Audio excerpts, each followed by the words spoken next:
Continuando o estudo do livro de Atos dos Apóstolos, hoje eu vou meditar no capítulo 4. O capítulo 4, ele mostra o quanto a fé em Jesus gera impacto e confronto, mesmo diante de milagres evidentes, né? Quando nós lemos esse capítulo, nós vemos a oposição ao Evangelho, né? Que isso não é algo novo, isso começou desde aquela época, desde os primeiros dias da igreja, quando se começou a anunciar o nome de Cristo, anunciar o Evangelho pelos discípulos, né?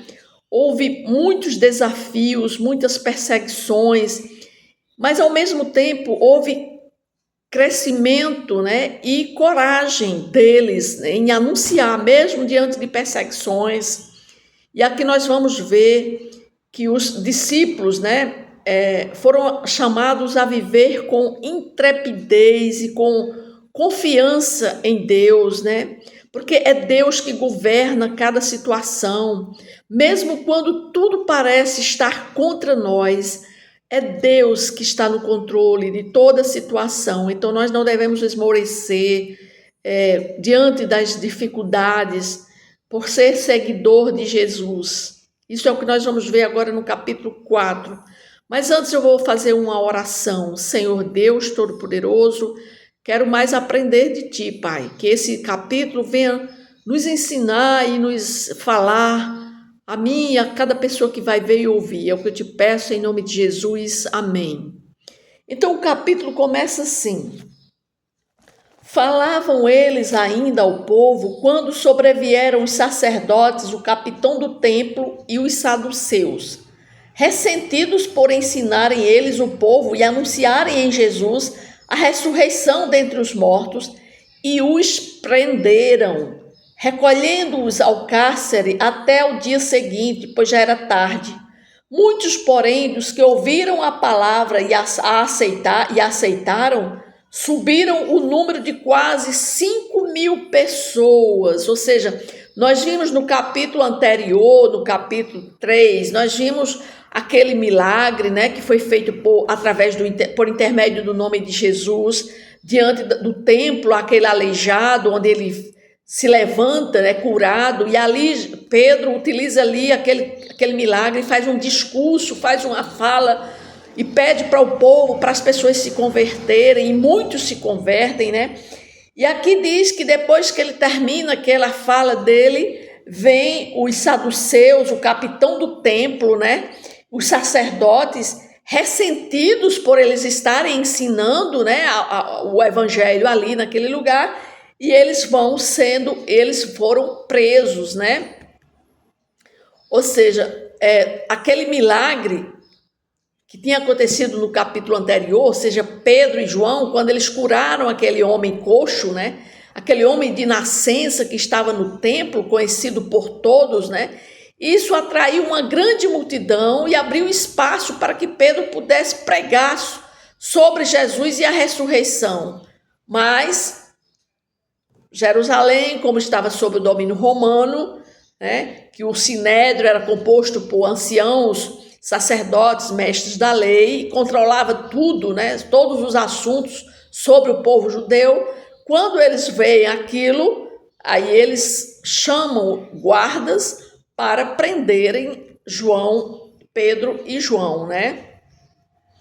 E nós vimos aqui que o anúncio da ressurreição de Jesus Cristo, à medida que eles pregavam sobre a ressurreição e chamavam o povo à conversão, então muitos que ouviam a mensagem, eles criam, e dizem que o número de pessoas convertidas iam subindo cada vez mais. É tanto que chegou a quase 5.000 pessoas nessa conversão durante essa pregação de Pedro, né? De João e Pedro. No versículo 5 diz assim: no dia seguinte, reuniram-se em Jerusalém as autoridades, os anciãos, os escribas, com o sumo sacerdote Anás, Caifás, João, Alexandre, todos os que eram da linhagem do sumo sacerdote. E pondo-os perante eles, os arguíram: com que poder ou em nome de quem fizeste isto? Então Pedro, cheio do Espírito Santo, lhes disse: autoridades do povo e anciãos, visto que hoje somos interrogados a propósito do benefício feito a um homem enfermo e do modo por que foi curado, tomai conhecimento vós, todos e todo o povo de Israel, de que em nome de Jesus Cristo, o Nazareno, a quem vós crucificastes e quem Deus ressuscitou dentre os mortos, sim, em seu nome é que esta cura aconteceu.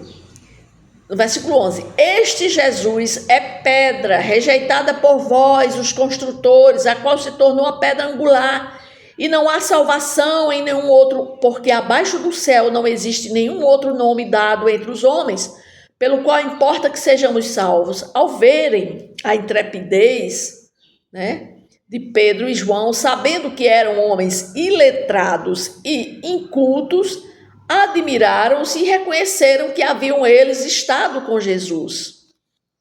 Ou seja, é interessante ver, que eles são levados para diante das autoridades, como o sumo sacerdote Anás, Caifás, ou seja, a alta elite dos fariseus, e eles são interrogados com que autoridade eles estavam fazendo aquilo, curando aquele deficiente, E Pedro e João, cheios do Espírito Santo, eles fazem essa fala e dizem a eles: nós fizemos essa cura com o nome de Jesus Cristo, aquele que vocês crucificaram. E eles ficaram admirados porque Pedro e João sabiam que eles eram homens iletrados, Versículo 14 diz assim: vendo com eles o homem que fora curado, nada tinham o que dizer em contrário. E mandando-os sair do sinédrio, consultavam entre si, dizendo: que faremos com estes homens? Pois na verdade é manifesto a todos os habitantes de Jerusalém que um sinal notório foi feito por eles, e não podemos negar. Mas para que não haja maior divulgação entre o povo, vamos ameaçá-los, para eles não falarem mais neste nome, quem quer que seja. Chamando-os, ordenaram-lhes que absolutamente não falassem mais, não ensinassem em nome de Jesus. Mas Pedro e João lhes responderam: julgai se é justo diante de Deus ouvir-vos antes a vós outros do que a Deus? Pois nós não podemos deixar de falar das coisas que vimos e ouvimos. Depois, ameaçando-os mais ainda, os soltaram, não tendo achado como os castigar por causa do povo, porque todos glorificavam a Deus pelo que aconteceu. Ora, tinha mais de 40 anos aquele em quem se operara essa cura milagrosa. Então, eles continuaram querendo proibir Pedro e João de falarem no nome de Jesus, mas a resposta de Pedro e João é bem categórica, diante deles, dizendo que não, que jamais eles vão deixar de falar do nome de Jesus.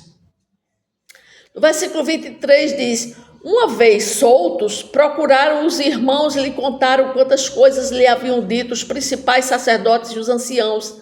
Ouvindo isto, unânimes levantaram a voz a Deus e disseram: tu, soberano Senhor, que fizeste o céu e a terra e o mar, tudo que neles há, que disseste por intermédio do Espírito Santo por boca de Davi, nosso pai, teu servo.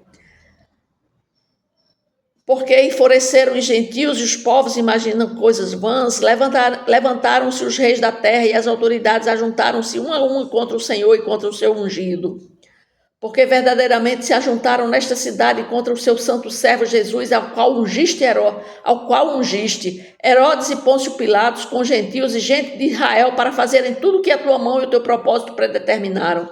Agora, Senhor, olha para as suas ameaças e concede aos teus servos que anunciem com toda a intrepidez a tua palavra, enquanto estendes a mão para fazer curas, sinais e prodígios por intermédio do nome do seu santo servo Jesus. Tendo eles orado, tremeu o lugar onde estavam reunidos e todos ficaram cheios do Espírito Santo e com intrepidez anunciavam a palavra de Deus. Então, eles foram soltos, né, da prisão, mas quando eles foram soltos, levantaram a voz ao Senhor e clamaram e oraram, né? E a oração foi tão forte e poderosa que até o lugar onde eles estavam começou a tremer e todos ficaram cheios do Espírito Santo, né? E cada vez mais, com intrepidez, eles anunciavam a palavra de Deus. No versículo 32 diz: da multidão dos que creram eram o coração e a alma. Ninguém considerava exclusivamente sua nenhuma das coisas que possuía, tudo, porém, lhes era comum. Com grande poder, os apóstolos davam testemunho da ressurreição do Senhor Jesus, e em todos eles havia abundante graça, pois nenhum necessitado havia entre eles, porque os que possuíam terra ou casa vendiam, traziam os valores correspondentes e depositavam aos pés dos apóstolos, então se distribuía a qualquer um à medida que alguém tinha necessidade. José, a quem os apóstolos deram o sobrenome de Barnabé, que quer dizer filho de exortação, levita, natural de Chipre, como tivesse um campo vendendo, trouxe o preço e o depositou aos pés dos apóstolos. Então aqui nós vemos que eles continuaram cada dia mais clamando, orando, falando a palavra de Deus, e agora eles consideravam as coisas e começaram a partir os seus bens, né? Vendiam os haveres que eles tinham e traziam os valores correspondentes e colocavam aos pés dos apóstolos para serem repartidos, para fazerem os novos templos, né? Para que houvesse uma congregação, e ali eles foram trazendo recursos para ajudarem aqueles apóstolos a levantarem, a construírem templos e formarem locais para adorarem a Deus, né?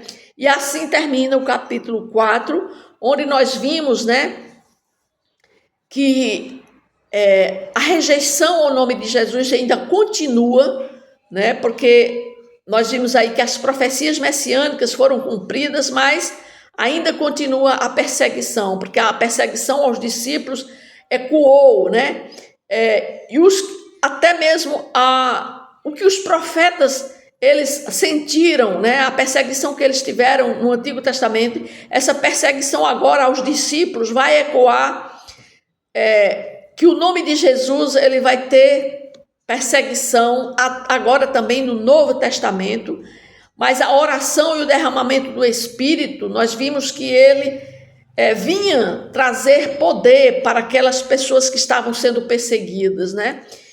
E essas pessoas que estavam sendo usadas por Deus, cada dia mais elas iam se enchendo do poder de Deus para manifestar a glória de Deus e proclamar o evangelho, para que aquele evangelho fosse disseminado por toda a terra. E nós vimos também aí sobre a generosidade dos cristãos, né, que eles traziam seus bens para serem colocados aos pés dos apóstolos, para darem em prol, né, do reino de Deus e da construção da igreja primitiva. Isso foi o que nós vimos aqui no capítulo 4. Amém?